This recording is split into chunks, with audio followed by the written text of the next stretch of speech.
Everybody, it's your guy, Josh G, here in beautiful Palm Beach, and I have the pleasure sitting here with the beautiful Maria, aka DJ Tumbles.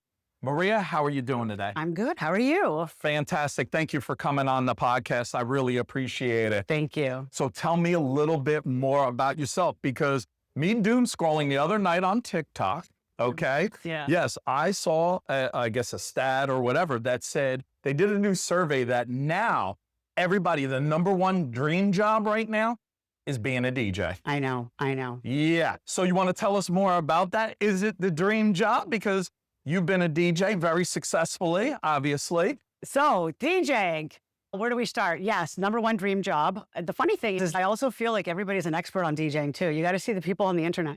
I post anything to do with DJing and I swear to God, every expert comes out of the woodwork. So I've been DJing for 7 years and my husband taught me how to DJ.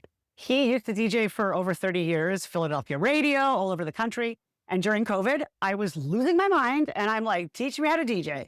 And when the world opened back up, I literally got my first gig and I've never looked back. That is fantastic. So your husband was a former DJ. You still DJ now? Heck yeah, I pulled him back into it. Because honestly, I was getting all these gigs and it's like I got pulled back into the nightlife. We have a tech company. That's our day job. That's our bread and butter. But the DJing just kind of grew legs for me. And the key to a marriage, a successful marriage, is to continue to grow together. So this career took off and I'm like, I got to bring this guy back in or else we're not going to be good. So I pulled him back into it and he DJs with me sometimes too. It's fun. That is amazing. So tell me a little bit more about the tech job as well. Tech job. So my husband is a chiropractor and we are in medical health records. Oh, so we actually do electronic health records and practice management for chiropractic offices. And it's all over the country. So that's basically our grown-up job. And I get to be a big fat kid and throw the most awesome parties and DJ all across South Florida, which I absolutely love. And I am more of a kid than my son, who's 22 years old, who literally looks at me every time we're together and he rolls his eyes and he's, oh my God. He's like, can you stop?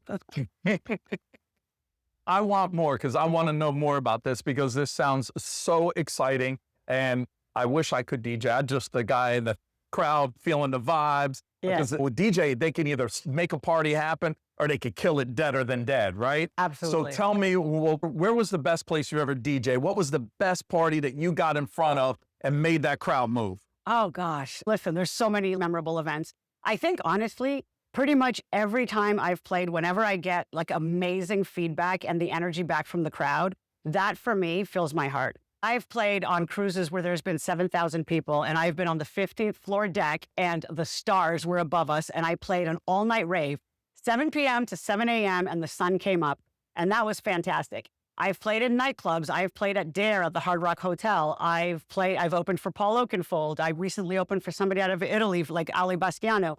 So for me, it's when the crowd is vibing. How amazing is it to be in front of hundreds of people that you've never met before? But in that moment, emotionally, you're connected. Oh, like I take them on a ride. You're the energy general. Yeah. You are commanding the energy in that room. We're all there for a vibe. We're there for a party. Yes. We're there to have a good time. And we're looking for you to guide us. Right? Yes. And I can't sit still. That's like the one thing about me is I spend just as much time behind the DJ booth as I do in front of it. And I know how long my songs are and I know how much time I got to go hot step it in front of the DJ booth. And I'm like bringing it back. I can't help myself. You'll always see me on the table, on the stage, and I vibe to the energy as much as the people do. And they love it, especially now that we have the show that came out with Members Only Palm Beach on Netflix. We gained so much more of a momentum with my DJ career in South Florida that anytime I'm out, people are like, oh my God, we love you. So when I come out like with them and I'm on the dance floor, it's just amazing. It's like I'm getting love from people that truly, genuinely love me and I've never met them before. And I literally want to cry. That is amazing. So let's talk about that with your show on Netflix, right? Tell us a little bit more how you got involved in it, how it took off with Members Only Palm Beach, right? Yes. So tell us more about that because people can watch more of you. Okay. So I got involved with the show because they were casting for a show and they wanted women of Palm Beach. And it was supposed to be like the elite high life of Palm Beach, snooty. Like, how did they pick me of all people?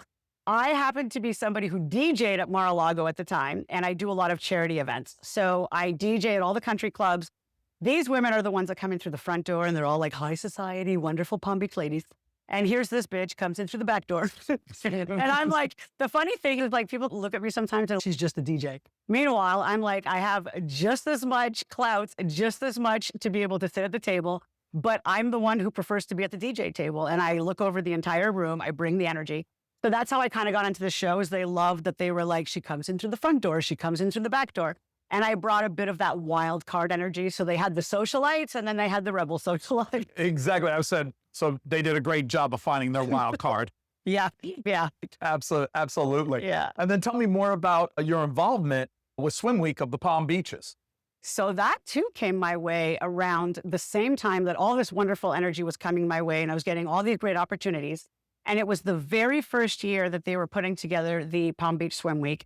And I was extremely excited to be a part of it because I'm like, okay, there's already a Miami Swim Week. I'm like, now they're having a Palm Beach Swim Week. I'm like, sign me up. So I was really fortunate to be a part of their first year because honestly, it's like it was the inception. It was great energy. I already knew what I wanted to bring because I always bring my Tumbles energy and I kind of sprinkle my own little unique vibe. We just, honestly, it was amazing. It couldn't have come together better. I couldn't have asked for a better year. Unfortunately, I had to tip out on the second year and I missed it because I was filming and I was doing other projects. So I was completely bummed because I have total FOMO. I hate to be left out of shit, okay? So that sucked. But guess what? Third year, I'm back, bitches. That's right. And can you tell us what you're going to be doing in year 3? Oh my God, okay. We're going to be vibing. We're going to be dancing. We're going to be like, first of all, if you guys haven't been, you have no idea. It is swimwear. If you are anything to do with South Florida, it has the hottest ladies, the hottest guys, because there's guys too, okay? Hot ladies, hot guys. I love that they also bring in elements of local vendors, and it's not just about swimwear, but it brings in like all of the local people. It brings in different brands. It brings in just, I love the crowd. I love the energy, and I love that it's very Palm Beach. And this year, I heard we're doing it, where is it, on the island? Oh, yeah. Yep. Singer Island. Yes. Beautiful Amrit Hotel. It's utterly stunning. And wait till you see the spa. You won't want to leave. Oh my God, I'm already there. Yes. So in closing, I got to know more about this Tumbles persona, right? Tell me more how Tumbles came to life. And I think that'll be a great way to wrap up our interview. Let me see. I have a lot of noise in my head and I drive my husband crazy. So creating a second persona came very naturally.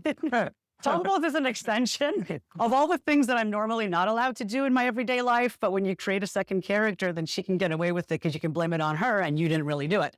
So Tumbles is literally an extension of who I really am, obviously. But I love the dress up. I love being able to bring an entire experience. Like for me, when I play, it's not only just the music, the sound, it's the visuals. People show up and they're always like, oh my God, I came to just see what you were wearing. I wanted to see how you did your hair. Yep. And I always dress in theme. When I was on a cruise and every day was a different theme, I dressed to theme. Like the first day I was a captain. The second day it was like a glow party. The third day. So it's just so much fun for me. I really get into character. I love to bring the energy. I play open format. So I do many venues all the way from the country clubs. I do the fetish community. I do the Palm Beach community. I do charity. I just love bringing music to people and spreading happiness. I love that. And that's what's all about with the vibe. So make sure you come out to the Amrit for Swim Week of the Palm Beaches. I'll be there. DJ Tumbles, AKA Maria, will be there live and in full force. Can't wait to see it. Be there or be boring, right? Yeah, hello. If you're not there, then who are you? Exactly. So I will see you there. Don't miss it.